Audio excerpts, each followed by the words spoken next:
Dad, বলছিলাম কি, তোমার তো বয়স হয়েছে। এখন এই বয়সে এসে তোমার বিজনেস দেখাশোনা করাটা একটু টাফ হয়ে যাচ্ছে না? তোমার এখন বিশ্রাম নেওয়াটা প্রয়োজন। আর তাই আমি সিদ্ধান্ত নিয়েছি এখন থেকে আমি তোমার বিজনেসটা দেখাশোনা করব। জয়ের কথাগুলো শুনে রায়হান সাহেব আর নিহা খুশি হলেও শায়লা বেগম আর জেসি দুজনে যেন আকাশ থেকে পড়ল। জয়ের কথা শুনে মা মেয়ে দুজনে যেন নিজের কানকে বিশ্বাস করতে পারছে না। ওরা ঠিক শুনছে তো, নাকি ঘুমের ঘোরে কোনো স্বপ্ন দেখছে? শায়লা বেগম নিজের অদম্য কৌতূহলটা দমিয়ে রাখতে না পেরে বলেই ফেললেন, জয়, কি বলছিস বাবা তুই এসব? তোর কি মাথা টাটা গেছে? তুই বিজনেস দেখাশোনা করবি মানে? তোর এখনো কি বিজনেস সামলানোর বয়স হয়েছে? এখন লাইফটাকে এনজয় করার সময়। আর তুই কি না বিজনেস দেখাশোনা করতে চাইছিস? বাবা, তোর জ্বর টর আসেনি তো? শায়লা বেগমের কথা শুনে মুহূর্তেই রায়হান সাহেবের রাগ উঠে গেল। উনি রেগে কিছু বলতে যাবেন, তার আগে জয় হাসি মুখে বলে উঠল, আরে মম, আমার জ্বর টর কিছুই আসেনি। আমি যা বলছি একদম ভেবেই বলছি। অ্যাকচুয়ালি কাল যদি নিহা না বুঝাতো আমায়, তাহলে হয়তো আমি কখনোই বুঝতেই পারতাম না এইসব। থ্যাঙ্কস নিহা, আমাকে বুঝিয়ে বলার জন্য। নিহার দিকে তাকিয়ে চোখ টিপ মেরে কথাগুলো বলল জয়। নিহা কোনো রিয়াকশন দেখালো না, কারণ সে জানে জয় এসব বাবাকে খুশি করার জন্যই বলছে। আর তাই জয়ের কথা শুনে নিহা খুশি হওয়ার পরিবর্তে তাচ্ছিল্যে হাসলো। কত সুন্দর অভিনয় করতে পারে এই মানুষটি। ওকে একটা সত্য ধরিয়ে দিয়ে বাবার সামনে কত সুন্দর প্রশংসা করার নাটক করছে। রাহেশ সাহেব ছেলের প্রতি খুশি হলেন, কারণ ওনার ছেলে ওনারই পছন্দ করা মেয়েটাকে অনেক ভালোবাসে। রাহেশ সাহেবের মনে যেন একরাশ ভালো লাগা ছুঁয়ে গেল। রাহেশ সাহেব খুশি হলেও খুশি হতে পারলেন না শায়লা বেগম। শায়লা বেগম রাগে কটমট করতে করতে রুমে চলে গেলেন। সাথে জেসিও উঠে চলে গেল মায়ের পেছন পেছন। জয় এটা দেখে বাঁকা হাসলো। ওর বুঝতে দেরি হলো না মম কেন উঠে চলে গিয়েছে। জয় হাসি মুখে রায়হান সাহেবের দিকে তাকিয়ে নরম গলায় বলল, ড্যাড, আমি একটু মমের সাথে কথা বলে আসছি। মম হয়তো রাগ করেছে আমার সাথে। তুমি তো জানোই মম কেমন। আসছি, হ্যাঁ। ওকে। জয় বাবার কথার প্রত্যুত্তরে সৌজন্যসূচক হাসি দিয়ে ওপরে চলে গেল, অর্থাৎ মায়ের রুমে চলে গেল। রাহেশ সাহেব মুখে তৃপ্তির হাসি টেনে নিহার দিকে তাকালেন। নিহা তখনও ওই ডাইনিংয়ের পাশে দাঁড়িয়ে জয়ের যাওয়ার দিকে তাকিয়েছিল। রাহেশ সাহেব হাস্যোজ্জ্বল কণ্ঠে বললেন, নেহা। নিহা দ্রুত চোখ সরিয়ে শ্বশুরের দিকে দৃষ্টি রাখল। মুখে হাসি টেনে বিনীত কণ্ঠে বলল, জি বাবা, বলুন। জানিস মা, আজ আমি অনেক খুশি। অবশেষে জয় আমার বিজনেসটার দায়িত্ব নিতে চলল। আর এসব সম্ভব হয়েছে একমাত্র তোর জন্য। তোকে ধন্যবাদ দিব না, কারণ বাবা হয়ে মেয়েকে ধন্যবাদ দেওয়াটা বেমানান। তুই বরং বল যে তুই আমার কাছে কি চাস। আজ তুই যেটা চাইবি আমি তোকে সেটাই দেওয়ার চেষ্টা করব। বল মা, কি চাস তুই? না বাবা, আমার কিছু লাগবে না। আপনি বরং আমার জন্য বেশি বেশি দোয়া করিয়েন। আপনার দোয়াই আমার সব। আমার কিছু চাই না। আপনি খুশি হয়েছেন সেটাই অনেক আমার জন্য। আরে মা, দোয়া তো আমি সব সময় করি, কিন্তু কিছু দেওয়ার সুযোগ তো বারবার আসে না। তাই আজ আমি তোকে কিছু দিতে চাইছি। বল, কি চাস তুই? বললাম তো বাবা, আমার কিছু লাগবে না, আমার সব আছে। আপনি শুধু দোয়া করলেই হবে। আমি সত্যি অনেক ভাগ্যবান রে মা, যে তোর মতো একটা মেয়ে পেয়েছি। তোর জন্যই আজ আমার ছেলেটা বদলালো। তোর এই ঋণ আমি কখনোই শোধ করতে পারবো না মা, কোনো দিন শোধ করতে পারবো না। বাবা, আপনিও না কি সব বলেন? কিসের ঋণ, কিসের কি? আমি বরং আপনার কাছে কৃতজ্ঞ। আমার মতো একটা মেয়েকে আপনি আপনার ছেলের বউ বানিয়েছেন। মম, এখনো কি রাগ করে আছো আমার উপর? তোমাকে তো সব বললাম। এখন কেন আমি ড্যাডের বিজনেসে জয়েন হচ্ছি? আই থিঙ্ক আমার মতো তোমারও খুশি হওয়া উচিত। হ্যাঁ মম, ভাই একদম ঠিক সিদ্ধান্ত নিয়েছে। আমার তো খুশিতে নাচতে ইচ্ছে করতেছে। অবশেষে এই গেও ছোট লোকটা আমাদের বাড়ি থেকে বিদায় হবে। উফ। জয় মাকে রুমে এসে সব বলার পরও যখন মায়ের মুখে হাসি ফুটল না, তখন জেসি কথাগুলো বলল। দুই ভাই বোনের কথা শুনে শায়লা বেগম ক্ষীণ স্বরে বললেন, সত্যি চলে যাবে ওই ছোট লোকটা, নাকি টপ মেরেছে তোকে? মম, ওকে এতদিনে আমার এইটুকু চেনা হয়ে গেছে যে ও কথার খেলাপ করবে না। আমার বিশ্বাস ও যেটা বলেছে সেটা রাখবে। ছেলের কথা শুনে মুহূর্তেই শায়লা বেগমের মেঘে ঢাকা মুখটা খুশিতে ঝলমলে হয়ে গেল। শেষে ছেলের কাঁধে হাত রেখে বললেন, গ্রেট বাবা, এই না হলে আমার ছেলে। তুই একদম ঠিক সিদ্ধান্ত নিয়েছিস। আমি তোর সিদ্ধান্তে অনেক খুশি হয়েছি। এখন যা, তোর জন্য নিচে তোর বাবা বসে আছে। তুই তো এখনও রেডি হসনি, তাড়াতাড়ি রুমে গিয়ে রেডি হয়ে নে। আর হ্যাঁ, ওই ছোট লোকটাকে আরও একবার ওর দেওয়া কথাটা মনে করিয়ে দিবি যাওয়ার আগে। আমি তো আজ সবাইকে ট্রিট দিব খুশিতে। জেসি, রেডি হয়ে নে, আমরা বের হবো। জয় কিছু না বলে মুচকে এসে মায়ের রুম থেকে বেরিয়ে আসলো। ড্রয়িং রুমে আসতেই রায়হান সাহেব বলে উঠলেন, কথা হয়েছে মা ছেলের? হ্যাঁ ড্যাড, তুমি 5 মিনিট বসো, আমি রেডি হয়ে আসছি। আচ্ছা, তাড়াতাড়ি আসিস। আফটার অল আজ তোকে সব বুঝিয়ে দিতে হবে তো আমার। আজ তোকে সব বুঝিয়ে দিয়ে কাল থেকে আমি বাড়িতেই থাকবো। গো ফার্স্ট। নিহামা, তুইও যা, ওর কিছু প্রয়োজন হতে পারে। আমি? নিহার অবাক করা প্রশ্ন শুনে রায়হান সাহেব হেসে বললেন, হ্যাঁ যা মা। নিহাও আর কোনো উপায় না পেয়ে অগত্যা জয়ের পেছন পেছন রুমে গেল। নিহা কি করবে বুঝতে পারছে না, তাই রুমে এসেই এক জায়গায় দাঁড়িয়ে রইল। জয় অফিসের জন্য নর্মাল ড্রেস পাল্টে ফর্মাল ড্রেস পরে নিল। তারপর আয়নার সামনে দাঁড়িয়ে মাথাটা আঁচড়ে নিয়ে গলার টাইটা বাঁধতে বাঁধতে নিহার দিকে না তাকিয়ে বলল, কাল কি ডিল হয়েছে মনে আছে তো? নিয়া এতক্ষণ ধরে জয়ের দিকে তাকিয়ে জয়ের রেডি হওয়াগুলোই দেখছিল। আসলে জয়কে ফর্মাল ড্রেস আপে এত বেশি সুন্দর লাগছিল যে নিহা সব ভুলে গিয়ে একদৃষ্টিতে জয়ের দিকে তাকিয়েছিল। আর এতটাই মুগ্ধ হয়ে অন্যমনস্কভাবে তাকিয়েছিল যে জয়ের প্রশ্নটা যেন ওর কানেই পৌঁছলো না। জয় নিহার কোনো উত্তর না পেয়ে গলার টাইটা ঠিক করতে করতে পেছনে ঘুরে তাকালো। নিহা তখন ওর দিকে তাকিয়ে আছে। জয় কয়েক সেকেন্ড নিহার দিকে তাকিয়ে থেকে গলা খেকারি দিয়ে বলল, এই যে ম্যাম, শুনছেন?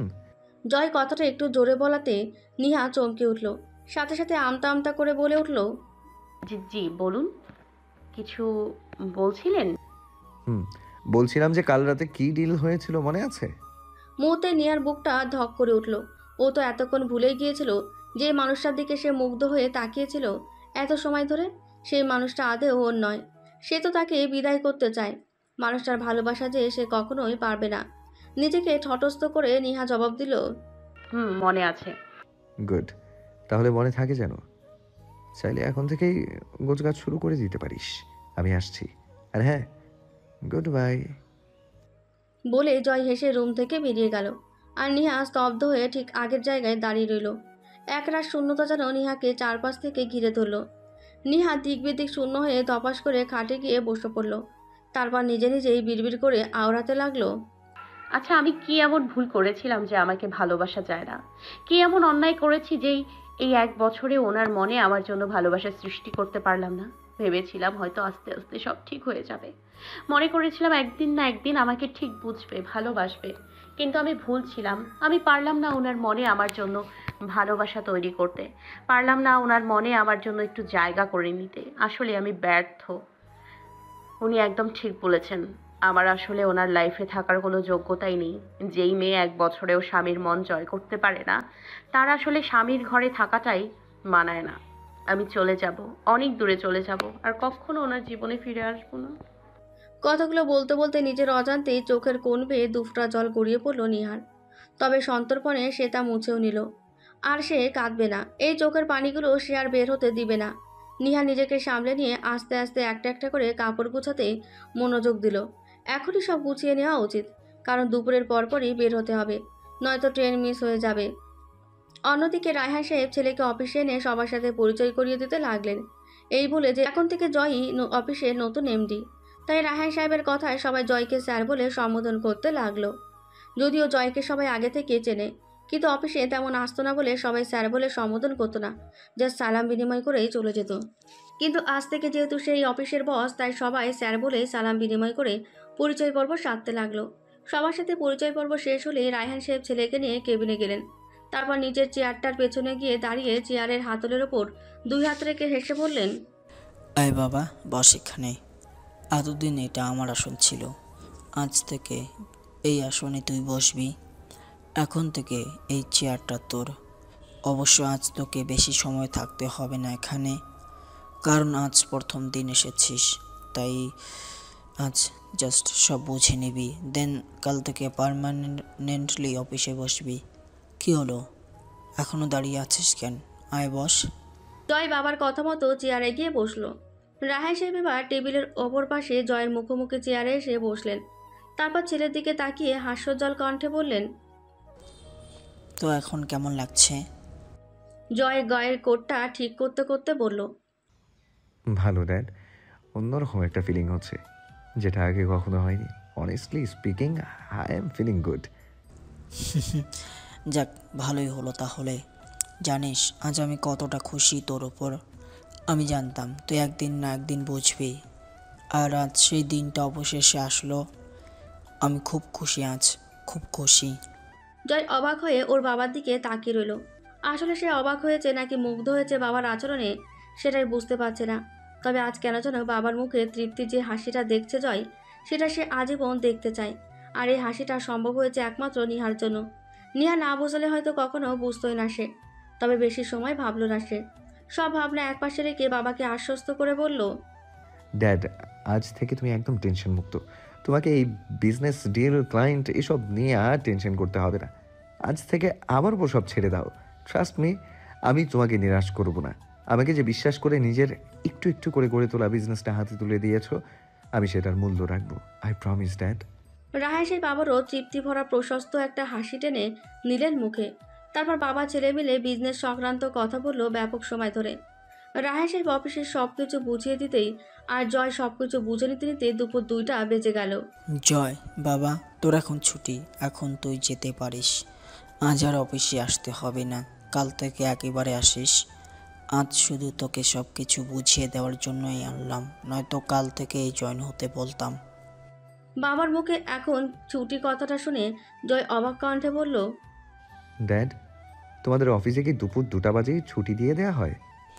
আরে তা হতে যাবে কেন? তাহলে তুমি বলছো যে আমার এখন ছুটি? আরে পাগল ছেলে, এটা তো আমি তোর জন্য বললাম। তুই আজ প্রথম দিন অফিসে জয়েন করলি, তাই তো আমি ছুটি দিয়ে দিলাম। আমি চাই আজ তুই তোর বন্ধু বান্ধবদের সাথে কিছু সময় কাটা, কারণ বিজনেসে ঢুকলে তো তখন আর সময় তেমন পাবি না। তখন ওরা বললেও তুই সময় বের করতে পারবি না। অ্যান্ড দ্যাটস হোয়াই আমি আজ নিজে থেকে তোকে সুযোগ দিচ্ছি। তোর বন্ধু বান্ধবদের সাথে কিছুটা সময় এনজয় কর গিয়ে, এদিকটা আমি সামলে নেব। জয় যেন খুশিতে গদগদ হয়ে গেল। খুশিটা মুখে ফুটিয়ে রেখে বলল, সত্যি ড্যাড? হুম। জয় খুশি হয়ে বাবাকে হালকা জড়িয়ে ধরে আসছি বলে বের হয়ে গেল। রাহেন সাহেব ছেলের কাণ্ড দেখে মুচকি হাসলেন। জয় অফিস থেকে বেরিয়ে গাড়িতে এসে বসেই খুশি হয়ে মীরাকে কল দিল, কারণ আজ বাকি সময়টুকু সে মীরার সাথেই কাটাতে চায়। কিন্তু দুর্ভাগ্যবশত বার কয়েক কল দিয়েও কোনো লাভ হলো না। মীরার ফোনে প্রতিবারই রিং হয়ে কেটে যাচ্ছে। অন্য সময় হলে জয় হয়তো রাগ করতো, কিন্তু আজ কেন যেন রাগ হলো না, বরং হাসি মুখে ফোনটা পকেটে ঢুকিয়ে গাড়ি স্টার্ট দিয়ে নিজে নিজেই বলল, এখন আর কল দিব না, একেবারে ওর বাসায় গিয়ে ওকে চমকে দিব। আমি জানি আমাকে এই মুহূর্তে ওর বাসায় দেখলে যতটা না খুশি হবে, তার চেয়ে দ্বিগুণ খুশি হবে ওই নিহার চলে যাওয়া শুনলে। হয়তো খুশিতে আমাকে জড়িয়েও ধরবে। ফাগলিটা বরাবরই ইমোশনাল। আমি আসছি মীরা, তোমার জন্য গুড নিউজ নিয়ে আসছি। মিনিট 20 মধ্যেই জয়ের গাড়ি এসে থামলো মীরার ফ্ল্যাটের সামনে। 5 তলা বিশিষ্ট ফ্ল্যাটের 3য় তলায় মীরা একাই থাকে। চাকরির সুবাদে ওকে এখানে একাই থাকতে হয়। পরিবারের সবাই বাড়িতেই থাকে, যদিও জয় মীরাকে অনেকবার বলেছিল যেন ফ্যামিলিকে এখানে নিয়ে আসে। এমন ঢাকা শহরে একটা ফ্ল্যাটে একা একটা মেয়ে থাকা খুবই রিক্সি, কিন্তু মীরা বরাবরই জয়ের কথাকে অগ্রাহ্য করে গিয়েছে। মীরার একটাই কথা, সে একা থাকতে পারবে, ওর কিছু করতে পারবে না কেউ। তাই জয়ও আর কিছু বলে না। তবে জয় খুব কমই এখানে আসে। ওরা বেশিরভাগ বিভিন্ন ক্লাব, হোটেল, ডিস্কো, পার্টি এসবেই দেখা করে। আজ খুশির ডোজটা একটু বেশি হওয়ায় জয় সোজা বাসায় চলে এসেছে, কারণ মীরার অফিস দুপুর 12টায় ছুটি হয়ে যায় আর বাকিটা সময় সে রুমে বসেই কাটায়। তবে রুমে একেবারে বসে থাকে তাও কিন্তু নয়। জয়কে বলেছিল একবার অবসর সময়ে নাকি সে আউটসোর্সিং করে, তাই তো এত দামি ফ্ল্যাটে থাকার জন্য টাকার অভাব পড়ে না। জয় লিফটে করে সোজা 3rd ফ্লোরে চলে আসলো। তারপর মীরা রুমের সামনে দাঁড়িয়ে দরজায় চাপড় দেওয়ার জন্য হাত দিতেই দরজাটা হালকা খুলে গেল। তার মানে দরজা আনলক। জয় একটু অবাক হলো, মীরা দরজা লক না করে ভেতরে বসে আছে। এই মেয়েটাও না, আচ্ছা ওর কি ভয় ডর নেই? এমন একা একটা ফ্ল্যাটে দরজা খোলা রাখার মানে হয়?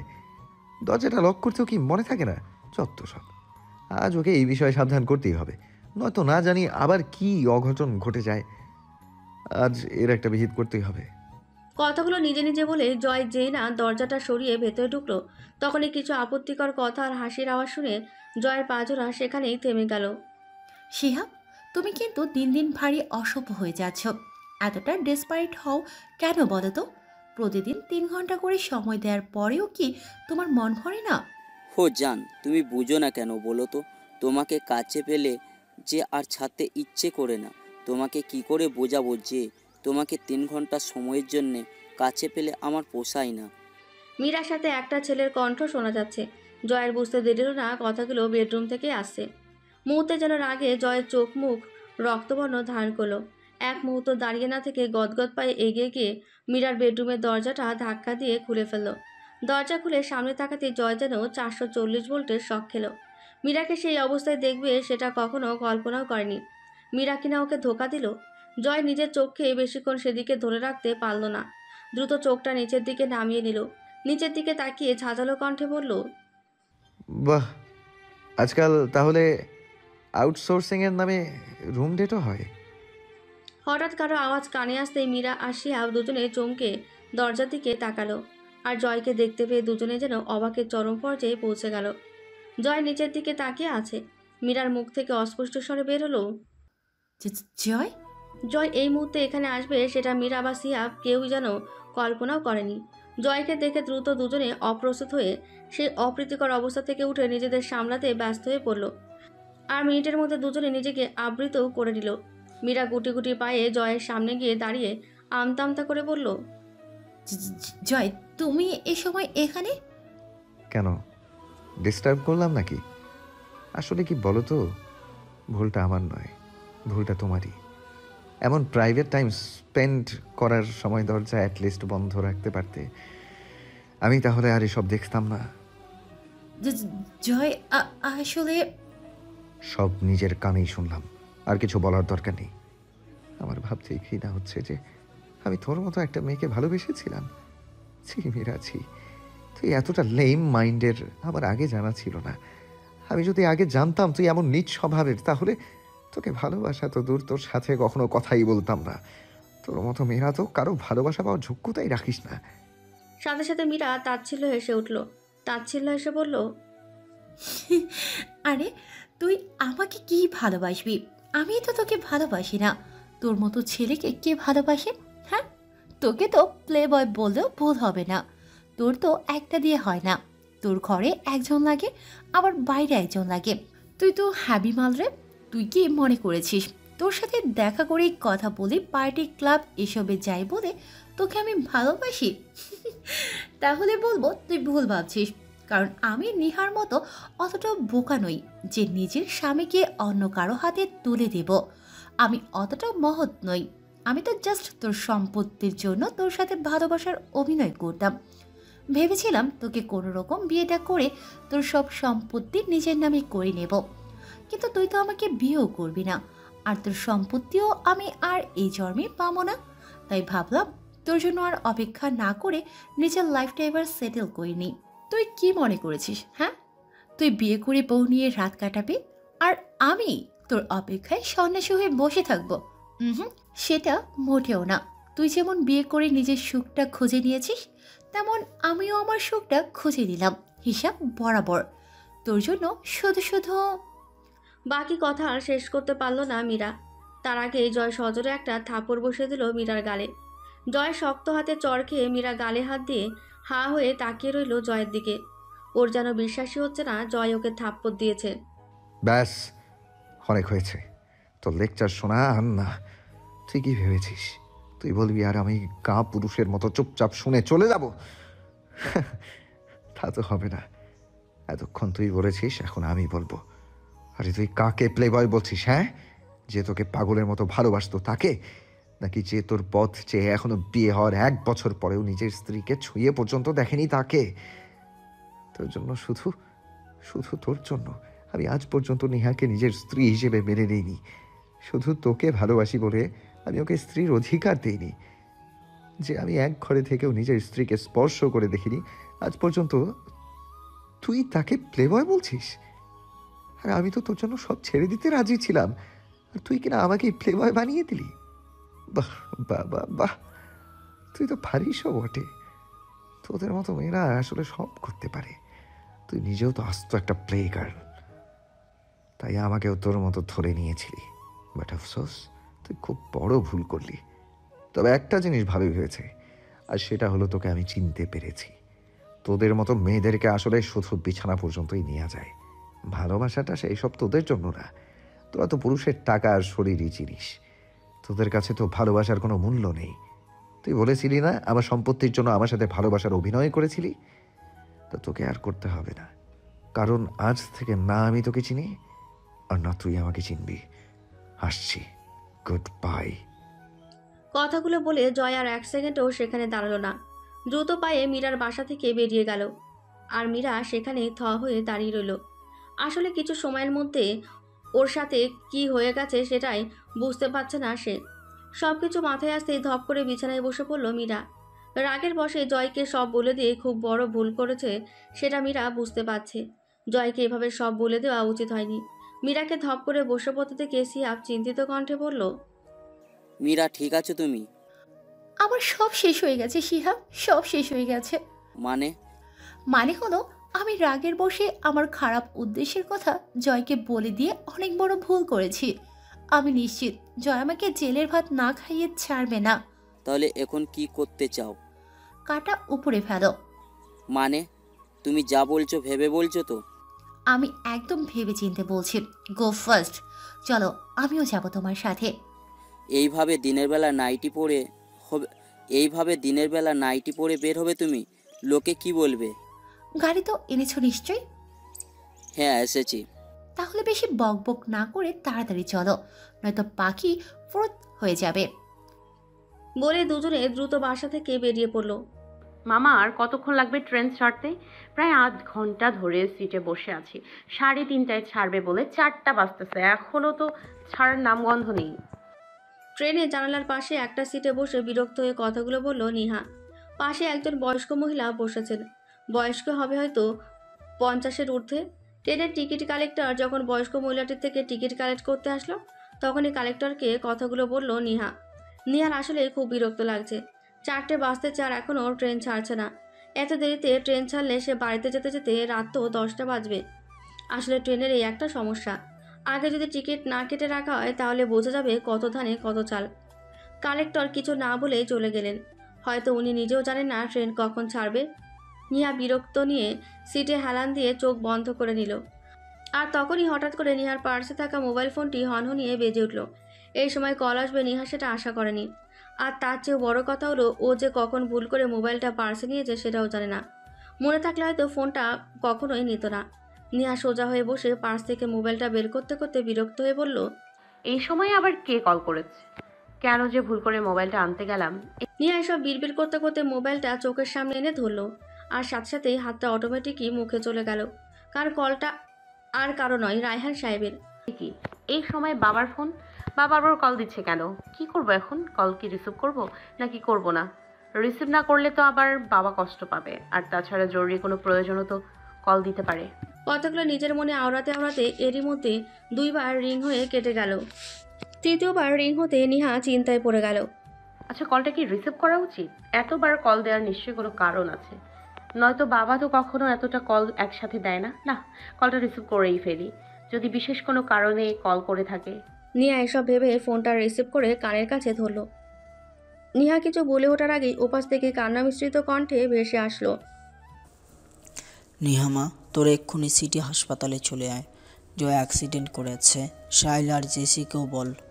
আমি ওদেরকে কল দিচ্ছি কিন্তু পাচ্ছি না। তাড়াতাড়ি আয় মা। এতটুকু বলেই রায়হান সাহেব কলটা কেটে দিলেন। নিহা কিছু বলার সুযোগ পর্যন্ত পেল না। নিহা যেন মুহূর্তেই পায়ের নিচ থেকে মাটি সরে গেল। আর এক মুহূর্ত সিটে বসে না থেকে দিকবিদিক শূন্য হয়ে দৌড়ে ট্রেন থেকে নেমে পড়ল সে। ভেতরে যে ওর লাগেজ ফেলে এসেছে সেটা যেন খেয়ালই নেই। ওর মনে এখন শুধু একটাই চিন্তা, আর সেটা হলো ওর হসপিটালে পৌঁছাতে হবে যে করেই হোক। নিহার এমন পাগলের মতো দৌড়ে বের হওয়া দেখে সবাই হাঁ করে তাকিয়ে আছে ওর দিকে, কিন্তু নিহার সেদিকে কোনো খেয়ালই নেই। কোনো মতে দৌড়ে গিয়ে একটা সিএনজি ধরে উঠে বসলো নিহা। উদ্দেশ্য তার সিটি হসপিটাল। চিন্তায় যেন মাথা ফেটে যাচ্ছে। ড্রাইভারকে বারবার তাড়া দিচ্ছে গাড়ি স্পিডে চালানোর জন্য, কিন্তু পথ যেন শেষই হচ্ছে না। মামা একটু দ্রুত চালান না।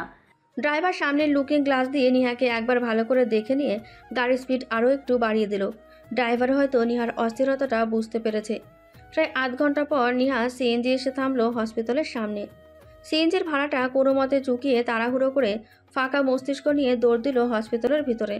হয়তো জায়গাটা হসপিটাল হওয়ায় নিহার দৌড়ে যাওয়ার দিকে কারো কোনো খেয়াল নেই, কারণ এখানে সবাই নিজেদের চিন্তা নিয়ে ব্যস্ত। অন্য কারো দিকে তাকানোর সময় কোথায়? নিহা রিসেপশনিস্টের কাছে এসে কোনো মতে হাঁপাতে হাঁপাতে তাড়াহুড়ো কণ্ঠে জিজ্ঞেস করলো, এক্সকিউজ মি, মিস্টার জয় মাহমুদের কেবিন কোন রুমে জানাবেন প্লিজ। রিসেপশনিস্ট সৌজন্যসূচক হাসি দিয়ে একটা ফাইল দেখে বিনীত কণ্ঠে বলল, জি ম্যাম। আসলে ম্যাম, ওনাকে তো কোনো কেবিনে দেওয়া হয়নি, ওনাকে এমার্জেন্সি রুমে রাখা হয়েছে। আপনি সোজা গিয়ে ডান দিকের গলিতে যান, এমার্জেন্সি রুমটা গলির একদম শেষের দিকে। নিহা আর 1 মিনিটও সময় ব্যয় না করে দৌড় দিল সেদিকে। এমার্জেন্সি রুমের সামনে চিন্তিত মুখ নিয়ে গলির এপাশ থেকে ওপাশে পায়চারি করছে রায়হান সাহেব। ওনার মুখ দেখে বোঝা যাচ্ছে উনি কতটা টেনশনে আছেন। আর টেনশন হবে নাই বা কেন? ওনার একমাত্র সন্তান আর মৃত্যুর সাথে লড়াই করছে, টেনশন তো হওয়ারই কথা। রায়হান সাহেবের পুরো মস্তিষ্ক যেন ফাঁকা হয়ে আছে। বাবা, হঠাৎ পরিচিত কণ্ঠ শুনে রায়হান সাহেব চমকে তাকালেন। নিহা এসেছে। রায়হান সাহেবের চোখে আপনা আপনি জল এসে গেল। ধরা গলায় বললেন, এসেছিস মা? হ্যাঁ বাবা। বাবা, এসব কি করে হলো ওনার? রায়হান সাহেব ভেজা গলায় বললেন, জানি না রে মা, আমাকে হসপিটাল থেকে কল করে বলেছে জয় নাকি অ্যাক্সিডেন্ট করেছে, তাই আমি শোনার সাথে সাথে চলে আসলাম। তো বাবা, ওনাকে কে এনেছে এখানে? ডক্টর বলেছে কয়েকজন পথচারী নাকি জয়কে হসপিটালে নিয়ে এসেছে, এর থেকে বেশি কিছু জানি না আমি। নিহা এবার দৌড়ে দরজার কাছে গেল। দরজা থাই গ্লাস ভেদ করে জয়কে স্পষ্ট দেখা যাচ্ছে। বেডে শুয়ে থাকা নিস্তেজ মানুষটিকে দেখে নিহার ভিতরটা কেঁপে উঠল। সাদা ধবধবে বেডশিট বিছানো বেডে সারা শরীরে ব্যান্ডেজ নিয়ে নিথর হয়ে শুয়ে আছে জয়। দেখেই বোঝা যাচ্ছে সেন্স নেই। পাশে দাঁড়িয়ে একজন ডক্টর স্যালাইনের ভেতরে একটা সিরিঞ্জ পুশ করছে, সম্ভবত মেডিসিন প্রবেশ করাচ্ছে। আর তার পাশে আরও কয়েকজন ডাক্তার দাঁড়িয়ে আছে। নিহার পুরো দুনিয়া যেন থমকে গেল। যত যাই হোক, এই মানুষটা তোর স্বামী। নিহার চোখ থেকে 2 ফোঁটা জল গড়িয়ে পড়ল নিজের অজান্তেই। নিহা মনে মনে শুধু একটা দোয়াই করেছে, মানুষটির যেন কিছু না হয়, আল্লাহ যেন জয়কে তাড়াতাড়ি ভালো করে দেয়। নিহা যেন আর দাঁড়িয়ে থাকতে পারল না সেখানে। হাতের উল্টো পিঠে চোখের জলগুলো মুছে নিয়ে ফাঁকা মস্তিষ্ক নিয়ে সেখানে রাখা একটা টুলে গিয়ে ধপ করে বসে পড়ল। মন মস্তিষ্ক জুড়ে শুধু একটা কথাই ঘুরপাক খাচ্ছে, আর সেটা হলো জয়ের কিছু হয়ে গেলে ওর কি হবে। হ্যাঁ, এটা ঠিক যে জয় ওকে ভালোবাসে না, এমনকি ওকে স্ত্রী হিসেবেও মানে না, কিন্তু তারপরেও সে তো ওর স্বামী। মানুষটা না থাকলে তো ওর সব কিছু ওলটপালট হয়ে যাবে। কারণ আমাদের সমাজে বিবাহিত মেয়েদের মূল্য তখনই থাকে যখন ওর স্বামী থাকে, আর যখন স্বামী নামক মানুষের অনুপস্থিতি ঘটে তাহলে মেয়েটার আর কোনো মূল্য থাকে না। স্বামী নামক মানুষটি ওকে ভালোবাসলো কি না বাসলো, স্ত্রী হিসেবে মানলো কি না মানলো, সেদিকে কারো কোনো ভ্রুক্ষেপ থাকে না। শুধু স্বামীটা বেঁচে আছে কিনা সেটাই দেখে।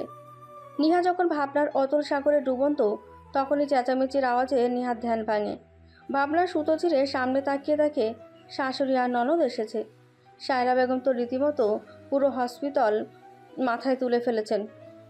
ডক্টর, ডক্টর, আমার ছেলেকে এতক্ষণ ধরে ইমার্জেন্সি রুমে রেখেছেন কেন?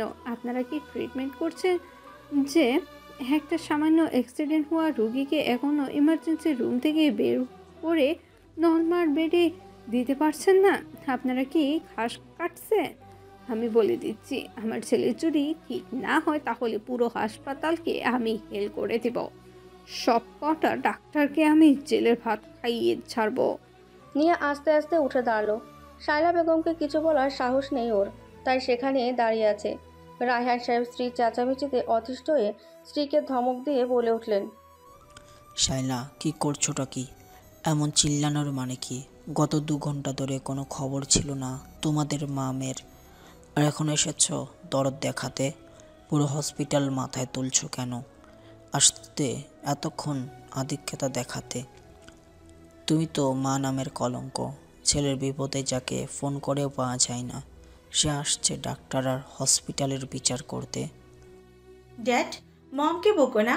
আসলে আমি আমার আর মমের ফোনটা সাইলেন্ট করে রেখেছিলাম, তাই বুঝতে পারিনি।